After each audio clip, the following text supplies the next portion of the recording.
Hello friends, स्वागत है आपका ट्रेडिंग साइकोलॉजी पीकेएन में। 11 दिसंबर 2025 आफ्टर मार्केट एनालिसिस। तो आइए देख लेते हैं हम लोग निफ्टी 50 को। तो अगर मैं निफ्टी 50 की बात करूं तो निफ्टी 50 जो है वो आप देख रहे हैं यहाँ पे 38 स्टॉक पॉजिटिव थे, 11 स्टॉक नेगेटिव थे और एक स्टॉक न्यूट्रल था। तो ओवरऑल जो निफ्टी है वो 25,898 पे क्लोज़ हुआ है, 140 पॉइंट प्लस में। आइए इसके चार्ट को भी देख लेते हैं हम लोग। तो इसके डे के चार्ट को अगर आप ध्यान से देखेंगे, खोलने दीजिए, तो इसके डे के चार्ट को देखेंगे तो पिछला वाला जो कैंडल था, पिछले वाले कैंडल ने जहाँ से क्लोजिंग दिया था, जहाँ पे वहाँ से वो कवर किया, रिकवर करके रिजेक्शन देके ऊपर की तरफ आया है, बट अभी भी ईएमए के नीचे है, बट कैंडल ग्रीन है। तो लेट्स सी, देखते हैं अगर आज वाले कैंडल को ब्रेक करके ऊपर की तरफ जाता है तो पहला रेसिस्टेंस 26,000 ही है, दूसरा रेजिस्टेंस 26,024। उसके बाद आगे अगर ये यहाँ से अगर ऊपर की तरफ जाता है तो आराम से 150-200 पॉइंट तेज़ी से रिकवर कर सकता है। तो देखते हैं कल क्या होता है। आइए 5 मिनट के चार्ट को भी देख लेते हैं हम लोग। अगर मैं 5 मिनट के चार्ट की बात करूं तो यहाँ पे जो आप देख रहे हैं, ये देखिए, ध्यान से देखिए आप, ये देखिए आप, ये पहला कैंडल जो है ये तो रेड है। अगर पहले कैंडल को मैं मार्क कर लूँ तो पहले कैंडल के मार्क करने के बाद ये कैंडल को इसने ब्रेकआउट नहीं दिया। तो जब ब्रेकआउट नहीं दिया तो कॉल में अपना ट्रेड नहीं बन रहा है। वापस नीचे की तरफ ब्रेकडाउन तो दिया है, प्लस ईएमए के नीचे था, तो यहाँ पे आपका ट्रेड तो बन रहा था, लेकिन आप तुरंत थोड़ी ही देर के बाद 10-15 मिनट 20 मिनट के बाद आप वापस से ट्रैप हो जाते। हाँ, स्कैल्पिंग में आपका पैसा बन जाता, अदरवाइज़ आप ट्रैप हो जाते। तो यहाँ पे आपका सीधा सीधा लॉस दिख रहा है।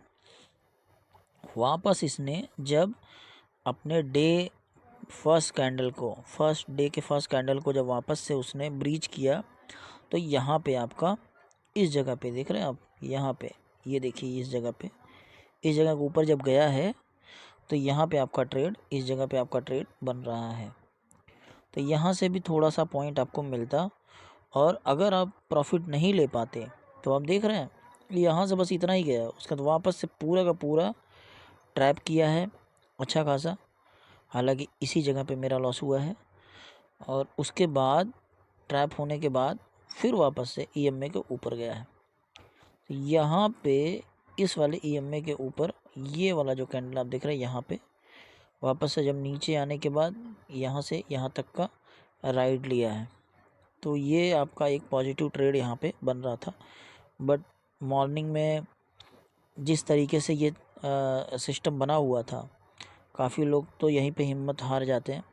जैसे कि आप देख रहे हैं, ये पहला कैंडल हुआ, फिर उसके बाद आप ऊपर की तरफ मान लीजिए ट्रेड ले लिए, वापस ये जो दो कैंडल है, ये वाला और ये वाला, ये दोनों कैंडल जो है, इसने पूरा का पूरा कॉल को एकदम ट्रैप कर लिया। और ट्रैप करने के बाद अब नीचे की तरफ आए तो आप समझ लीजिए ना, तुरंत का तुरंत आपका लॉस हो गया। तो उसके बाद वापस से मान लीजिए आपने ये सोचा रहेगा कि चलो ठीक है, इसके ऊपर आ गया तब यहाँ बैठ जाता हूँ, इस जगह पे आप बैठ गए मान लीजिए, फिर आपने वापस यहाँ पे प्रॉफिट बुक नहीं किया स्कैल्पिंग सोच के, या फिर स्टॉप लॉस नहीं लगाया, तो वापस इस तीन कैंडल ने, एक दो, ये तीन कैंडल ने आपका पूरा का पूरा जो हिम्मत है वो यहीं पे ख़त्म कर दिया रहेगा। तो कहीं ना कहीं ऐसे सिचुएशन में जब इस तरीके के जब मार्केट रहता है तो लोगों के लॉस भी होने के चांसेस रहते हैं, जैसे कि आज मेरा हुआ। तो गाइज़, ये आप देख रहे हैं यहाँ पे ट्रैप कई बार हुआ है। हालांकि मार्केट हाई लगाया है, बट जिस तरीके से बड़े बड़े कैंडल से ट्रैप किया तो पूरा का पूरा प्रीमियम यहाँ पे खा गया वो। तो ऐसे मार्केट में पैसा बनाना बहुत मुश्किल हो जाता है, बट अगर आप स्कैल्पर हैं तो येस, आपने पैसा ज़रूर बनाया रहेगा। तो ठीक है गाइस, अब देख लेते हैं हम लोग सेंसेक्स को। सेंसेक्स का चार्ट भी सेम ही रहता है। तो ये 84,818 पे क्लोजिंग हुआ है, 426 पॉइंट ऊपर जाके क्लोजिंग हुआ है। स्टॉक जो पॉजिटिव थे वो थे 21, और जो नेगेटिव स्टॉक थे वो थे 9। तो ओवरऑल देखा जाए तो ये एक अच्छा सिस्टम यहाँ पे बना हुआ था। सिर्फ इसके डे के चार्ट को देखेंगे बाकी इसका चार्ट और निफ्टी का चार्ट लगभग सेम ही रहता है। तो डे का चार्ट जैसे कि आप यहाँ पे देख रहे हैं तो सेम चार्ट बना हुआ है उसी तरीके से, EMA के नीचे है।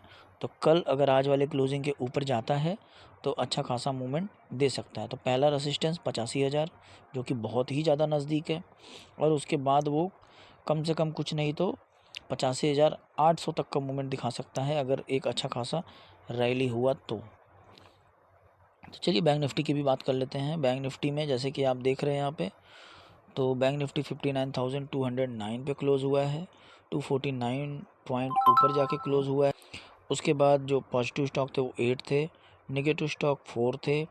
तो यहाँ पे अगर मैं इसके डे के चार्ट की बात करूँ तो इसका जो डे का चार्ट है वो ग्रीन तो है, और डे का चार्ट जो है वो ग्रीन तो है, लेकिन यहाँ पे जो मूवमेंट बना हुआ है इस तरीके के मूवमेंट में, ये जो EMA के नीचे का जो मूवमेंट बना हुआ है, तो ये फ़िलहाल के लिए और पिछले वाले कैंडल से वीक कैंडल है। तो लेट्स सी, देखते हैं अगर इसके ऊपर जाके क्लोजिंग देता है तब कहीं ना कहीं ये एक अच्छा खासा मूवमेंट दे सकता है 59,800 तक का। अदरवाइज़ यहाँ पे ये थोड़ा सा मुझे वीक लग रहा है, बट कल के दिन देखते हैं क्या होता है। बिकॉज तीनों भी कैंडल, चाहे निफ्टी हो, बैंक निफ्टी हो, सेंसेक्स हो, सबके सब EMA के नीचे हैं, बट सबने ग्रीन कैंडल बनाया हुआ है, अच्छी खासी रैली किया हुआ है। तो हो सकता है इसका फ़ायदा आपको कल के दिन मिले। तो ये 5 मिनट के कैंडल को भी देख लेते हैं हम लोग। जैसे कि आप यहाँ पे देख रहे हैं, जो पहला कैंडल है ये ग्रीन है। पहले कैंडल को ब्रीच किया, ब्रीच करने के बाद तुरंत ही सबको ट्रैप करके नीचे आया। नीचे आने के बाद जो पुट में बैठे होंगे वापस उनको ट्रैप किया, ऊपर आया।